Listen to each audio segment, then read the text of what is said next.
When we think about our acts of worship, salah, fasting, reciting the noble Quran, dhikr, etc., in all of this, we are required to engage in some sort of action, activity. And naturally, there are times when we are energetic, and there are times when we feel lazy, tired, unmotivated.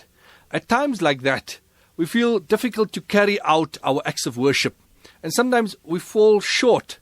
At other times, we push ourselves through, understanding that this is an obligation. I know I have to do it, so I've just got to do it. And what I'd like to share with you is something unique. Amongst the greatest bounties that Allah has conferred on His servants is a special joy and enjoyment that is attained in worship. What am I talking about? I'm talking about the peace, tranquility, enlightenment a person experiences while engaging in acts of worship. And this will differ from person to person according to the strength of Iman and weakness of Iman.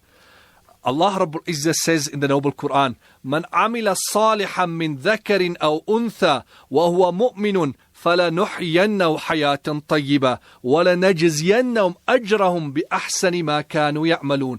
Whoever does righteous deeds, whether male or female, while he is a believer, we will surely cause him to live a good life in this world, and we will reward him in the best way for the deeds that he used to do.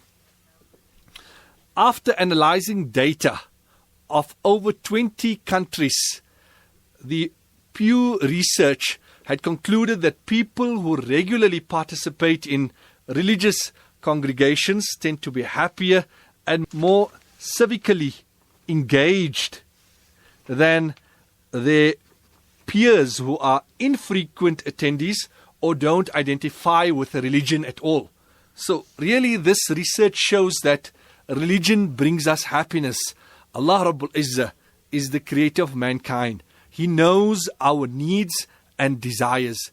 He knows what is best for us, and when it is best for us, He is the creator of happiness. He will surely grant us happiness if He is pleased with us.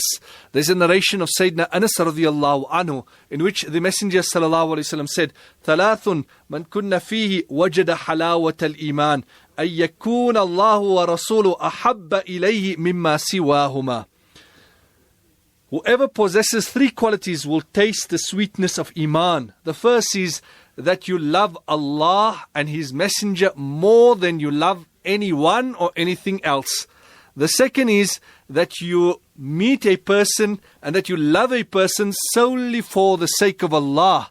And the third is وَأَن يَكْرَهَ أَن يَعُودَ فِي الْكُفْرِ كَمَا يَكْرَهَ أَن يُلْقَى فِي النَّارِ.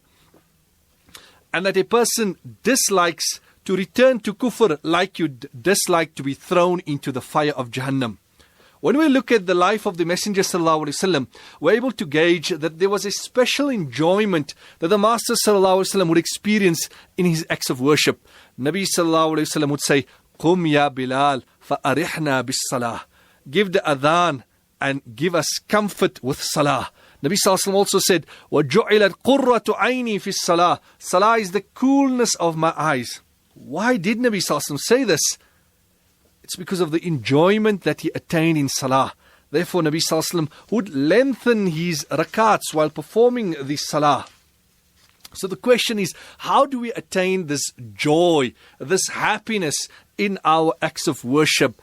Allama Ibn Qayyim rahimahumullah has mentioned in his book Zadul Ma'ad, "As-saliku fi awwal al-amr yajidu ta'b at-takalif wa mashakkat al-amal li'adami unsi qalbihi bima'budihi." In the beginning, you will experience difficulty, lethargy and fatigue because of not having that greater recognition and affinity with Allah.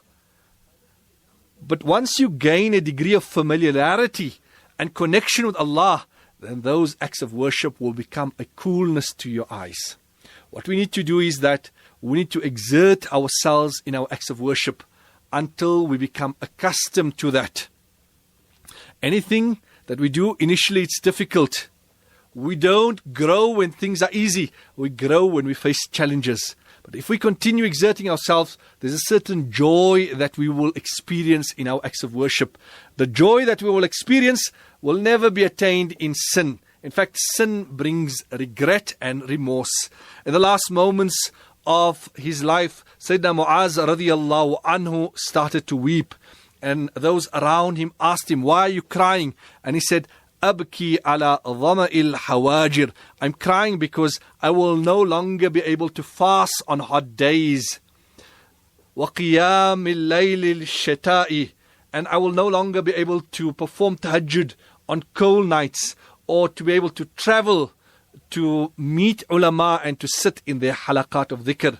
As Sayyidina Muaz radiallahu anhu was leaving this world, it brought him sadness that he would no longer be able to engage in these activities because of the joy and the happiness that these activities would give him during his lifetime. So really, if we want happiness, we need to understand that we can truly attain happiness through our submission to Allah and carrying out worship, acts of worship to Allah subhanahu wa ta'ala.